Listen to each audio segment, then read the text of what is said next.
Poverty here does not mean only financial poverty or any form of poverty.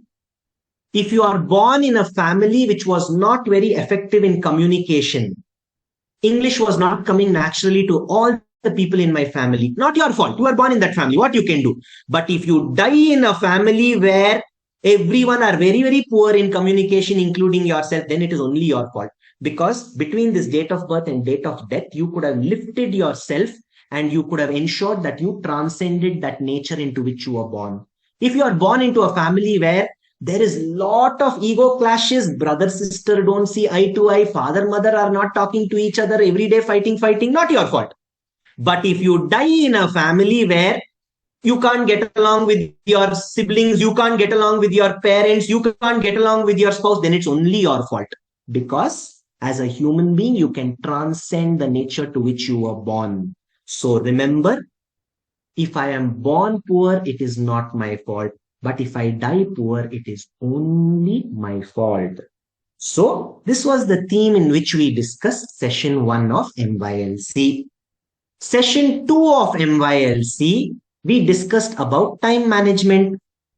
Now, time management, I'm sure all of you would have remembered those rock, pebbles, sand, stone, sand and water. Okay, rock, pebbles, sand and water. Now, in that session on time management, we discussed that we don't have unlimited amount of this resource called time. First of all, time is the most important and most desired resource. Unfortunately, that is the resource that is wasted the most also. Majority of them waste this resource called time.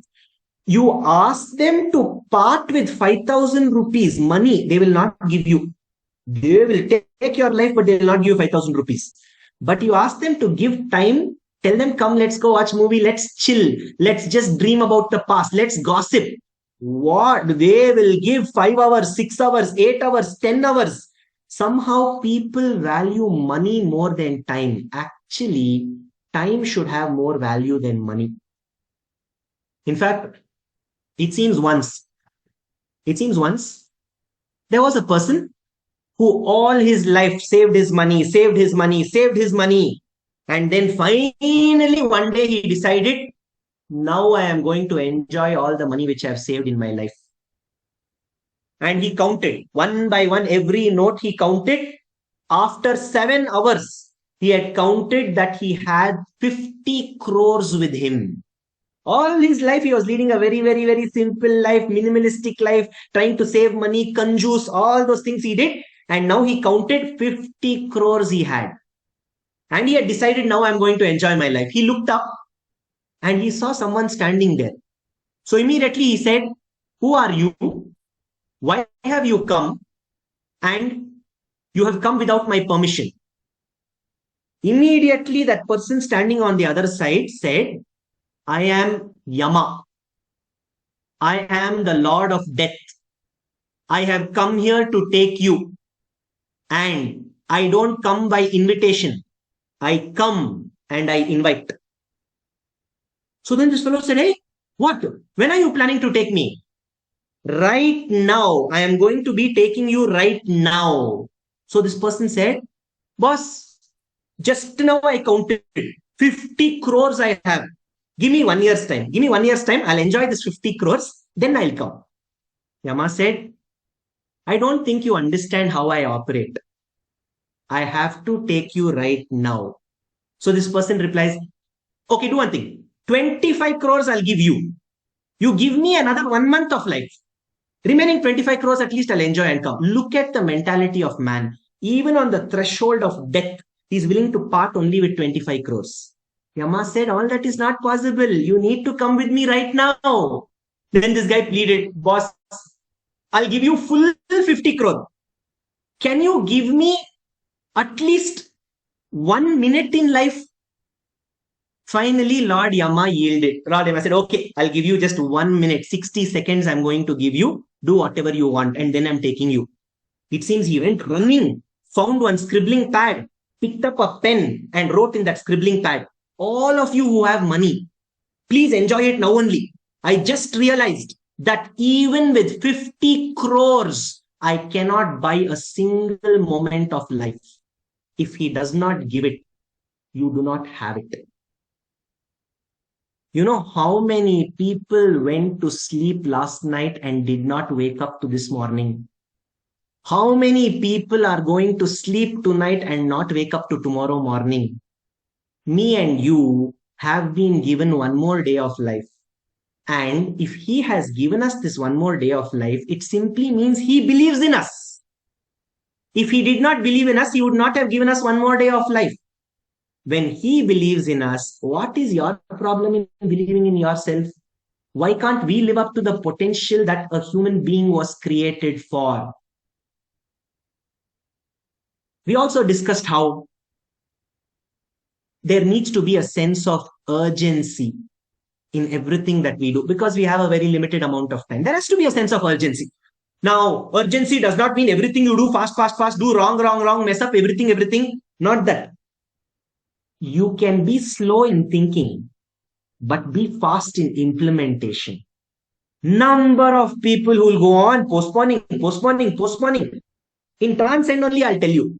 Amongst our own teachers only, I'll tell you. So many times. I suggest something, they say, sir, eek beda, shall we start it from November? Why, ma'am?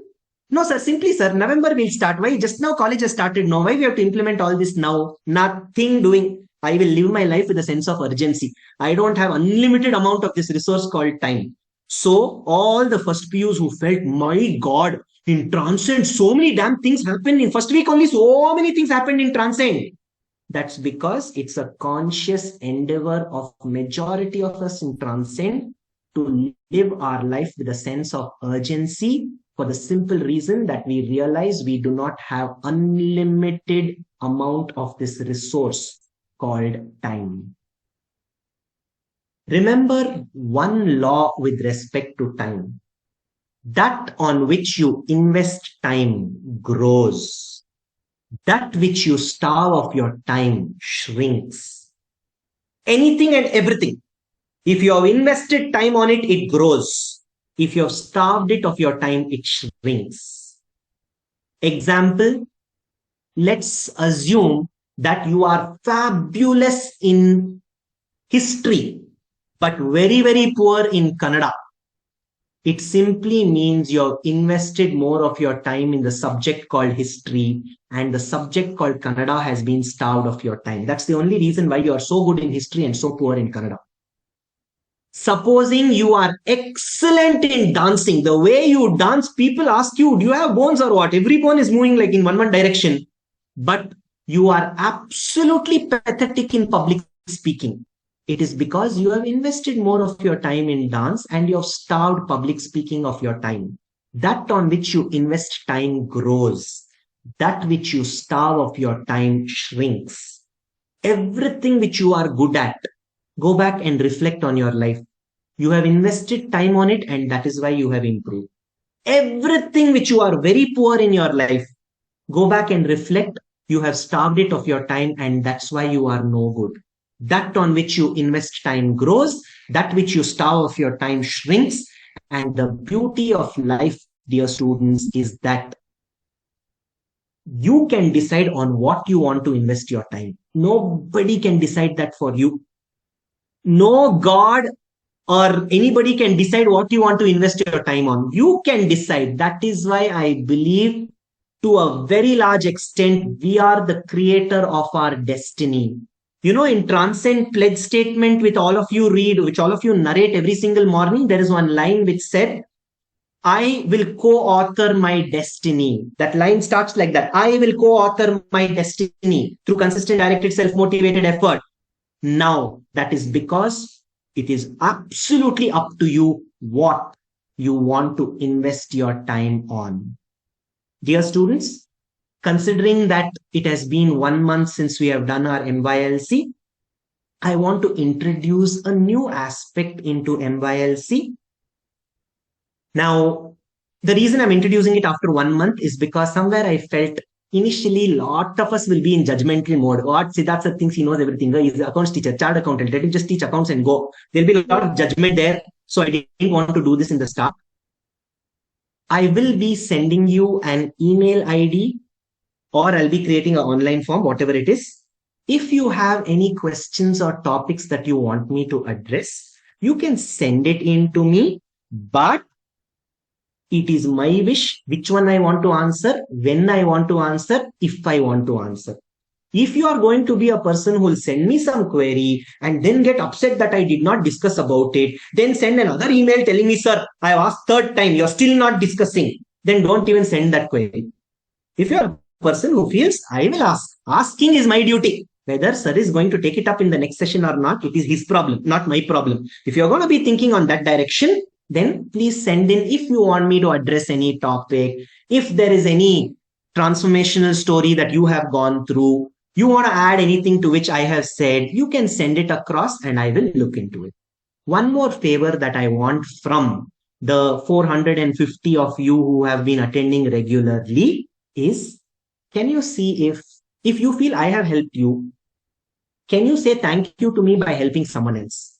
I repeat, if you feel I have helped you, then I want you to say thank you to me by helping someone else. How will you help someone else? Can you try and talk to at least one more person in Transcend in your class, in your batch, and get them to attend MYLC? You may have to put in little amount of effort. Hey, dude, I told you no, attend MYLC. Why you didn't attend? That will not help. Maybe they need some more amount of support. Maybe just before MYLC starts, call them and tell them, hey, yaar, you told me you'll attend. Attend for my sake. No, like how I told you, attend for my sake 4 sessions. After that, if you don't want, don't attend. Like that. Your way of saying thank you to MYLC is going to be, if you can bring one person into this session, it will be your way of saying thank you to me. And if we all can collectively do this, then we all will grow together. We can inspire each other and we can actually actualize and maximize our potential. Like that statement of pledge number 10, which says, I will actualize and maximize my potential through honesty, integrity, and positivity.